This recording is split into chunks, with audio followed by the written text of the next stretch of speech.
नमस्कार. स्वाभिमानी TV news चॅनलच्या बातमीपत्रात आपलं स्वागत. 31 मार्चपर्यंत 100% शास्ती माफी. मनपा आयुक्तांची पत्रकार परिषदेतून माहिती. धुळे महानगरपालिका प्रशासनाने 31 मार्चपर्यंत 100% शास्ती माफीचा निर्णय घेतलेला आहे. जनतेची शासकीय माफीची मागणी लक्षात घेता मनपा आयुक्त तथा प्रशासक अमिता दगडे पाटील मॅडम यांनी या संदर्भात आज रोजी प्रसारमाध्यमांच्या प्रतिनिधींना सविस्तर माहिती दिली.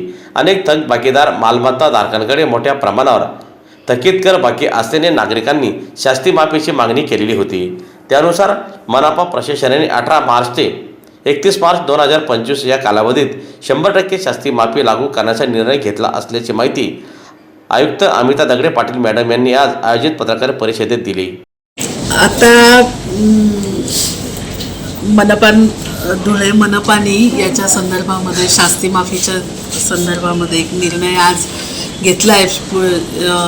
वसुलीचे शेवटचे 10-11 दिवस राहिलेत आता आणि त्या कालावधीसाठी 100% शास्ती माफीचा निर्णय आम्ही घेतलेला आहे. शहराचे आमदार सन्माननीय अनुप अग्रवाल साहेबांनी पण आमच्याकडं पत्र देऊन शास्ती माफी करावी अशा स्वरूपाची एक हे दिलेली होती. आपल्या मनपाचे जे महानगरपालिकेचा जो अधिनियम आहे त्याच्यामध्ये शास्ती माफीचे अधिकार आयुक्तांना दिलेले आहेत. यापूर्वी पण या आर्थिक वर्षामध्ये आपण 3 ते 4 वेळा शास्ती माफी दिलेली होती, परंतु खूप कमी प्रमाणामध्ये आपली वसुली या कालावधीमध्ये झाली.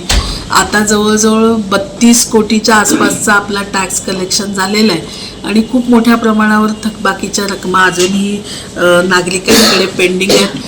50,000च्या वरचे आणि 1 लाखाच्या वरचे असे 2 टार्गेट ग्रुप आपले होते. आपण त्यांना जप्तीच्या नोटिसा, त्यांच्या प्रॉपर्टी अटॅचमेंटच्या नोटिसा आम्ही यापूर्वी सर्व केलेल्या आहेत. तर या लोकांकडून मोठ्या प्रमाणावर आमची थकबाकीची रक्कम आहे. हद्दवाढ भागामध्ये जवळजवळ 50 कोटीच्या आसपास ही रक्कम आहे आणि शहरी भागामध्ये ती जवळजवळ 32 कोटीच्या आसपास ही रक्कम आहे.